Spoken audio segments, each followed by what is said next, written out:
అందరికీ నమస్కారం. చాలామంది ఇళ్లల్లో స్త్రీలు ఉదయం లేచిన దగ్గర నుంచి రాత్రి పడుకునే వరకు చాలా కష్టపడి ఇంటి పనులన్నీ వంట పనులన్నీ చేసుకుంటూ ఉంటారు. మేమింత కష్టపడి పని చేసుకుంటున్నాం, మాకు ఇంకా ఈ శ్రమే సరిపోతున్నది, దీనికే మేము అలసటకు గురై కాస్త నీరసంగా నొప్పులతో బాధపడుతున్నాం, మాకింకా యోగా ఎందుకు, ఏదో కష్టం చేయని ఉద్యోగం చేసుకునే ఆడవారికైతే మీరు చెప్పొచ్చు, కానీ ఇలాంటి మాకెందుకు, మాకు అవసరం లేదు కదా అని చాలామంది స్త్రీలు భావిస్తుంటారు. అమ్మ, మీలాంటి వారందరూ చాలా కష్టపడుతున్నారు, కానీ మీ కష్టంలో బట్టలు ఉతికేటప్పుడు మెడ నడుము వంచి ముందుకుంటుంది, కూరగాయలు కోసేటప్పుడు, కాస్త మిషన్ కుట్టేటప్పుడు, ఇంట్లో అనేక రకాలుగా తడిగుడ్డలు పెట్టేటప్పుడు, మరి వంట చేసేటప్పుడు, పొయ్యి దగ్గర కూర్చొని మీరు ఊదేటప్పుడు, ఇలాంటి అనేక సందర్భాల్లో మీ మెడ నడుము ఈ పూసలన్నీ కూడా ముందుకు ఎక్కువగా వంగుతున్నాయి. వెనక్కి వంగే పని మనం చేయటం లేదు.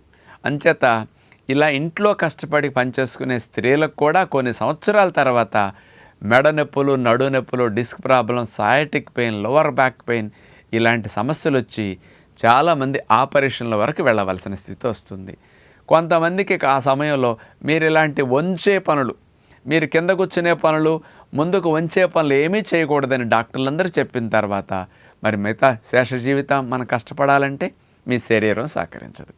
అంచేత ఏ గృహిణికైనా, ఏ తల్లికైనా మీరు ఎంత కష్టపడి పనిచేసినప్పటికీ అందరి వల్ల అన్ని ఆసనాలు మీరు చేయక్కర్లా.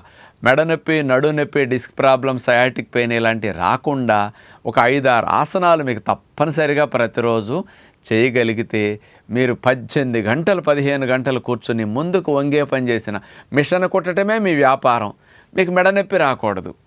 కొంతమందికి ఇళ్లల్లో వంట చేయటమే ఆడవారికి వృత్తిలా ఉంటుంది పాపం, అలాంటి వారికి మెడ నొప్పి వచ్చేస్తుంది.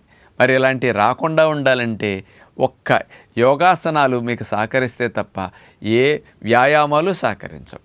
కాబట్టి మీరందరూ కూడా ఈ పని చేస్తున్నాం, ఆ పని చేస్తున్నాం అనుకోకుండా ఒక పావు గంట 20 నిమిషాలు మీరు కేటాయించి బ్యాక్ బెండింగ్ ఆసనాలు మనం చూపించే వాటిని చూసి మీరు చేయగలిగితే మీరు పని సామర్థ్యాన్ని పెంచుకోవచ్చు, నొప్పులు లేకుండా హాయిగా ఉండొచ్చు అన్నమాట.